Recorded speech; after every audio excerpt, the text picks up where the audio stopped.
All right, so as I say, first thing I want to do is define radians so we can go and do exercises out of the second book and convert our answers so we know what we're doing. So radian measure is basically an alternative way of measuring angles. So it's a different unit system. It's like with length, you could measure in inches, you could measure in centimetres. There are different ways of measuring.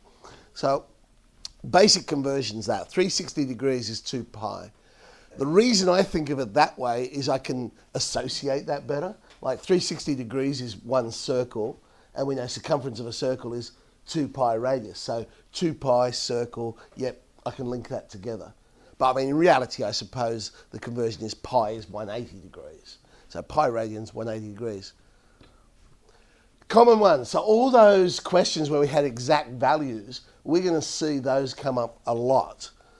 So in our first quadrant, let's just drop a thing, 30 degrees, that's opposite to what you automatically think, because it actually turns out to be pi on 6, because 180 divided by 6 is 30. But then you'll see later on, well, there's 45 first of all, it's pi on 4, but 60 is pi on 3. So be careful with that, because it's really easy to make a mistake, as you can see. You see the 6 on the bottom, and you think, oh, 60 pi on 6, 30 pi on 3. But it's actually the opposite to what you sort of logically think. Because remember, pi is 180. So 180 divided by 6 is 30. 180 divided by 3 is 60. And then 90 would simply be pi divided by 2.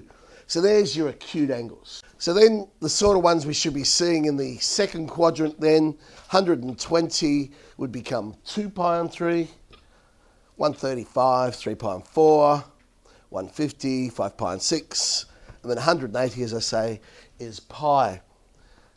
Third quadrant, the common ones we're going to see, our exact values. So 210 becomes 7 pi on 6, 225, 5 pi on 4, 240, 4 pi on 3, 270, 3 pi on 2, and that brings us to our fourth quadrant. So let's have a look at those ones. 300, 5 pi on 3, 315, 7 pi on 4, 330, 11 pi on 6, and we finally get to 360, 2 pi. And of course, we can keep going round and round and round like we do with degrees. So I suppose the first quadrant's the main ones. They're the ones we're probably going to see most often. And the others really, if you think about it, are just multiples of those main ones.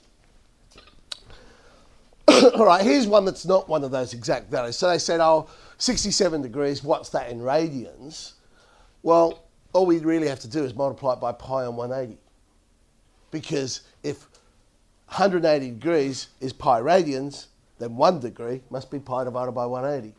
So 67 pi over 180, that doesn't cancel down, and so there it is. Rads is not an abbreviation sometimes you see people use for radians. Sometimes people just write out the word radians. If we wanted to get an approximation, pi is pi. To 4 decimal places, which of course is a lot less. 36 degrees, again, you could multiply pi on 80. This one, of course, simplifies down. 36 and 180 becomes pi on 5 radians. So if we're going back the other way, instead of multiplying by pi on 180, multiply by 180 on pi. So pi on 8 radians, pi's would cancel, we get 22.5 degrees. Radians doesn't have to have pi in it. Right? Pi is just a number, remember. So you can still have something like this, 111.1 radians, and we would multiply it by 180 divided by pi, pi being, of course, 3.1. All right. And so to 1 decimal place, that's a lot of degrees, 6,365.6 degrees. Okay, look, exercise 14A, if you wish, just got some exercises, questions there on converting in and out of radians and finding some stuff with that.